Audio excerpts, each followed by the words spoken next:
Hello and welcome to this video. My name's Beckham.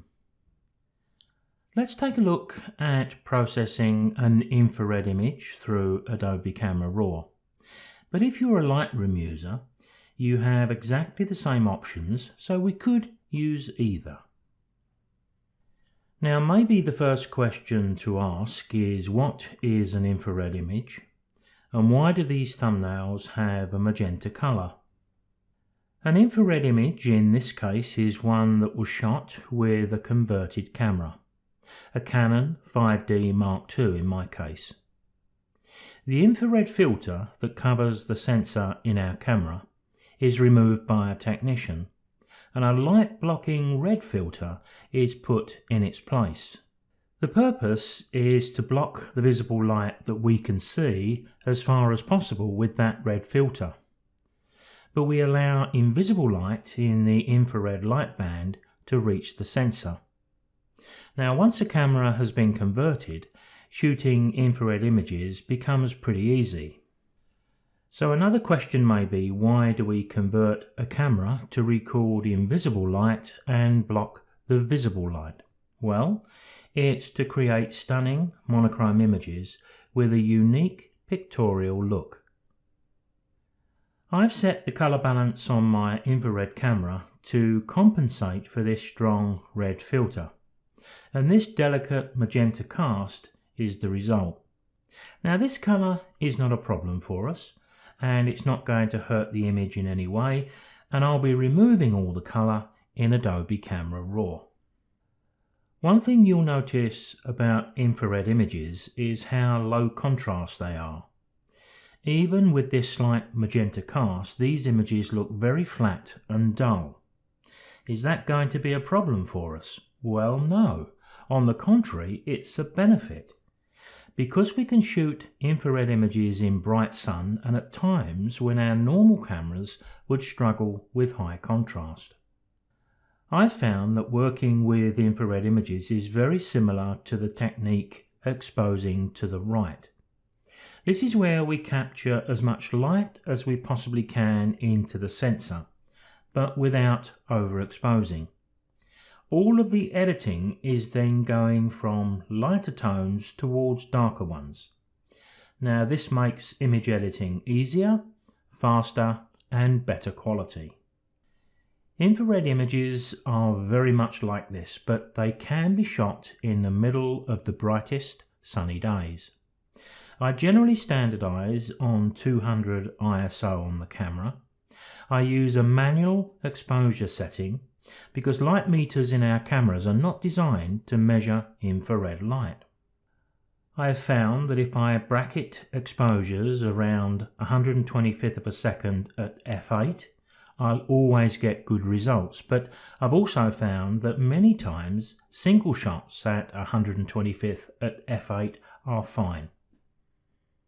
The image I'd like to open up into Camera Raw is this one. I've chosen the ones that contain a tree, but if you notice the first three bracketed exposures, the tree's on the left and leaning inwards. But we read left to right, so I'm just wondering if the other shot with the tree on the right hand side is going to provide a bit of a place to stop, a centre of interest. Now, given the low contrast nature of infrared images and the fact that I bracketed the exposures here, we could in fact open up any one of those 6 images in either Adobe Camera Raw or Lightroom and get a first-class result. But let's open up the one I identified earlier, the one that was shot at 125th of a second at f8. With the image open in Adobe Camera Raw, I'd like to remove that color cast by using the saturation slider in the basic menu. We could use the black and white option at the top right of the edit section, but that converts the image to grayscale. Later, if I want to add a sepia tone or any other tone, I'll have to convert the image back to RGB. So it just seems simpler to me to keep the image RGB from the start. just remove what's left of that magenta cast with that saturation slider. I'd like to drop down to the optics section here. It's down the bottom right. I don't need to worry too much about chromatic aberration because I'm working with a black and white image. But I do want to tick to use the profile corrections. As I tick the box, you'll notice that the image will pop slightly, and you may even notice there's a slight curve where the water meets the distant hills that is straightened up a little bit better when I tick the box. I may need to rotate the image a little bit, but we'll look at that later. But if I just open up that corrections tab, you can see that it's automatically picked up the lens that was used, which was a Canon 17 to 40mm zoom, and it's applied any of the corrections for the known distortion of that lens. So the next port of call is back to our basic tab. Looking up at the top right of the screen to the histogram, that does have the ability to give us a good guide on what sliders we may need to visit. For example, if we move into the histogram with the mouse and I move my pointer to the right, you can see just below the word highlights. We can see from the graph that it looks pretty healthy. But when I move to the right, we're a little bit deficient in whites. We can see a gap between the end of the histogram and the right hand edge. And if I go the other way, shadows is looking pretty healthy. But when I go further to the left, we seem to be more deficient in blacks. So there's a good guide on where we need to go. But I think if we look at the histogram generally, maybe I could start with just a tiny little bit of exposure downwards. You can see the histogram slid a little bit to the left. Then I can move down to those whites and step that to the right. I don't want to go too far and make things too bright in the picture, but I certainly want to make them stretch right to the extreme right hand side. And if you've got any doubt, then turn the clipping warning on. And as you move that slider, you'll see the red color on the image, which will tell you that you're burning out all of your detail. So come back a little bit beyond that. Now I can go down to the black slider. If I move that to the left, you can see the histogram stretching to the left. And what I want to avoid is too much solid up on the left hand side, but we can accept this with the shadows and the blacks a lot more than with the highlights. So I'm going to take this down to looking at the histogram just about that point there. There may be a little bit of mid-tone contrast with clarity, and maybe even a little of dehaze. And suddenly we've got a major difference in the image. Now I've also got a couple of dust spots which are becoming a little distracting, so I'm going to pick up my healing brush here, and I'm just going to click on top of those because they're going to be dealt with fairly quickly and efficiently. And I think there's a problem down in the water there, so I'll touch that too.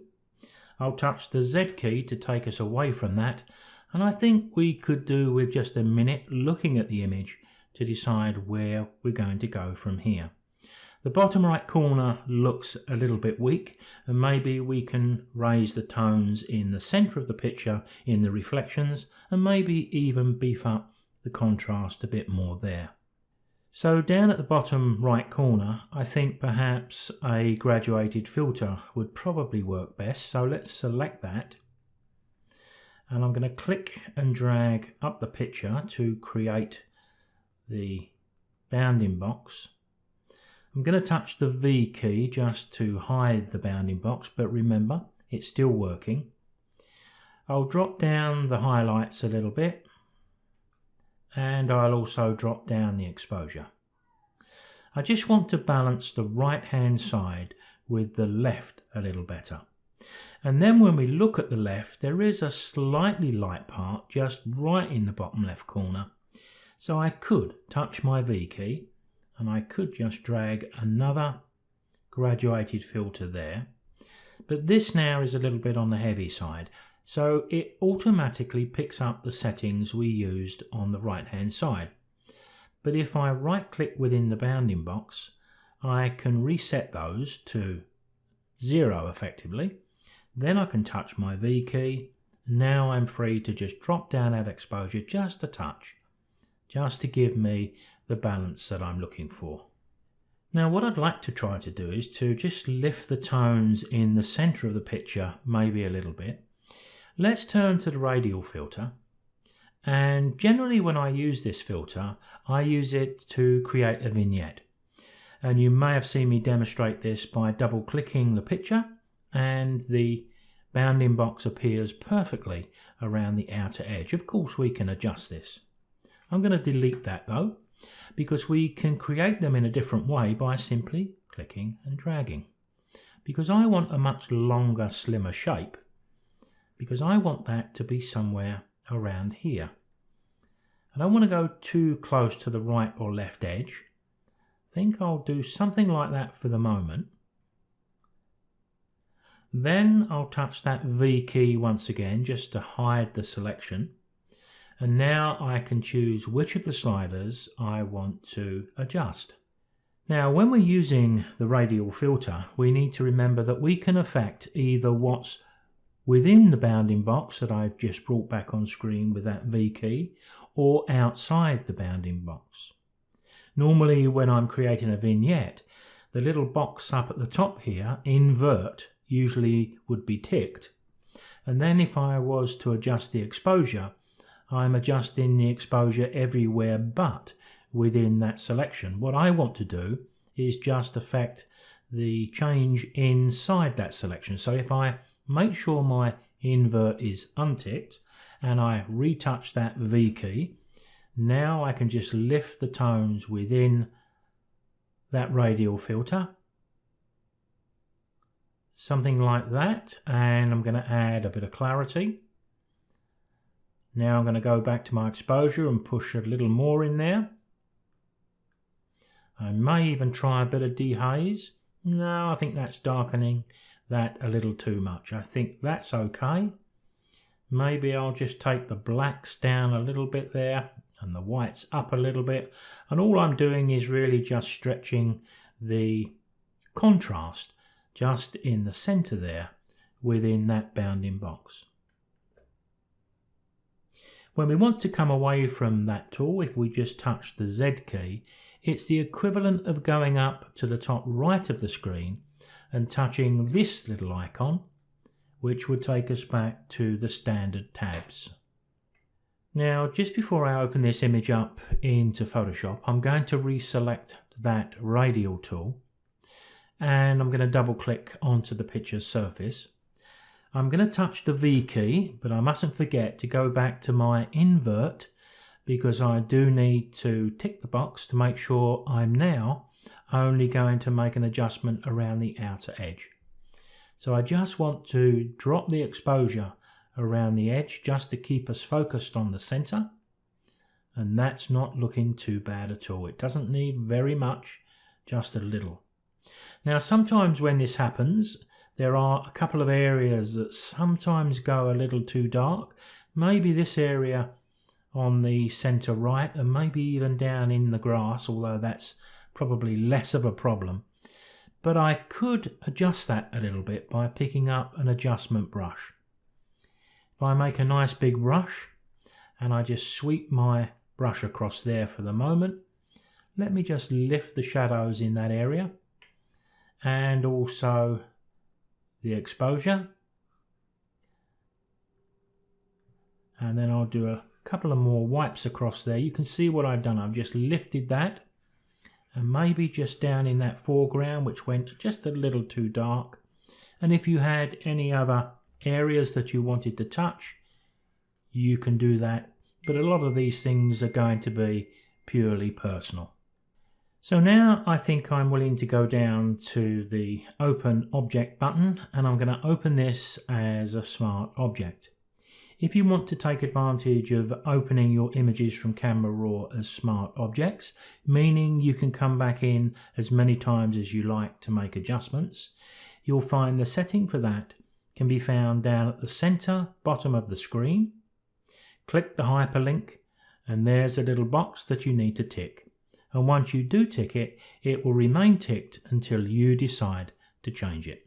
So let's open this up into Photoshop.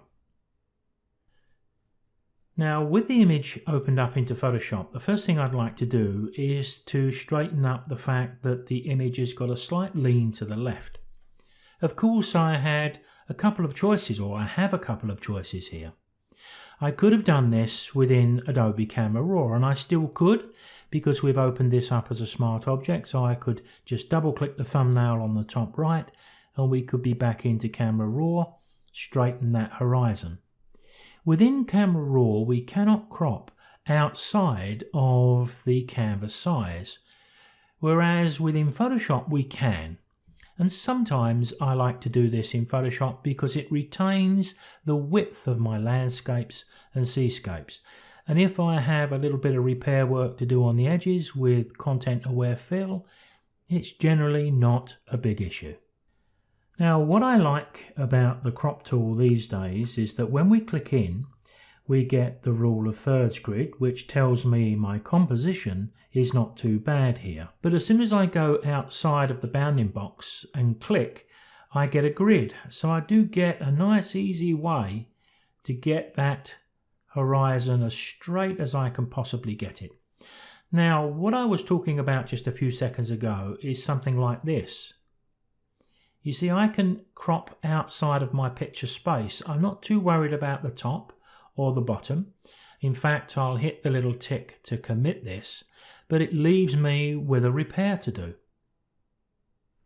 Now, we can choose not to do that and just crop within that. We're all going to choose something different, but it does give me the chance to show you how efficient content-aware fill actually is. Now, to be able to use that, I need to move away from my smart object status. The most easy way to do that, I think, is to hit Ctrl J and then right click and choose Rasterize. Now we can keep the smart object up our sleeve just in case we want it. I could turn to my polygonal lasso. I'll make a quick lasso shape down there and up and around. And quickly I'm going to go to Edit, Content Aware Fill. On the left hand side you can see the repair is being drawn from the area marked in green, and as we look over on the right hand side we can already see that the repair that's being done looks pretty impressive. You'll notice that I've got the auto button set here, and to be honest, I found most of the time it does a much better job of this than when I try to do this manually. I'm going to output this to the current layer. Because I'm happy with what I'm doing, I don't feel the need to create a new layer. I'm just going to go to the current layer. So I'm going to click OK to that. Ctrl D will remove the selection, and I can do exactly the same on the right hand side. So there's the image more or less finished, but one of the problems I've had with image editing over the years, and I'm pretty sure most people will suffer this from time to time, is we get so carried away with the work we're doing, there are times when we don't know when to stop, and we actually go past the point when the image was reasonably good, and we take it in the wrong direction. Well, I want to look to see if I can just darken those clouds down on the right and maybe do a little bit of dodging and burning. Well, I've got a nice image there already completed. I've got my smart object sitting below it. So what I think I'll do once again is hit Ctrl J, and I can do one or two experiments on this layer, and if they go wrong I can just drop them in the bin and go back to my previous. So I'd like to pick up my burn tool from the toolbox on the left. I do need a fairly big brush. I'll use the bracket keys to do that. I'm going to select midtones from the top of the screen, and I've got an exposure of 10%. That may be a bit on the heavy side. In fact, I may have made that brush a bit too big. I just want to brush down here and just darken those areas a little bit, and it is going a little bit fast, So I'm going to drop it down to a 5% exposure using the numbers on the keyboard, and I can just darken down some of these clouds just a little bit. And any other little localized burning that I feel still needs to be done, maybe in the foreground or the clouds. As I always say, this is going to be more personal than right or wrong. Once I've completed that dodging and burning, I've saved my image as a Photoshop layered file, because right now I'm happy to go to the top right and choose to flatten the image. There's the image we've completed, and in a moment we'll take a look at the image we began with. But just before we do, there's one last optional extra which I quite like when I'm working through my infrared images. It's to see if the NIC filters that I've got installed here can take my image just one stage further, because in practice my experience tells me that most of the time it can. So with the image safely stored on my computer, I'm going to go to my filters and I'm going to open up the NIC collection, and the ones I want are Silver Effects Pro. Now, going over to the options on the left hand side, there's one or two that have become favourites of mine. I tend to look at this one, although I think it's going to make this image a little too dark, but there are times when this works really well, and we mustn't forget that if it takes an image slightly too dark, we do have some settings on the right hand side to temper the effect. But what I'm looking for here are these two here: high contrast or high structure harsh and high structure smooth. I'm going to select this one, then I'm going to go to my compare button and click, and you can see the difference. It's doing quite a good job on the sky on the top right. It's improving the contrast without burning things out. Let's take a look at the other option.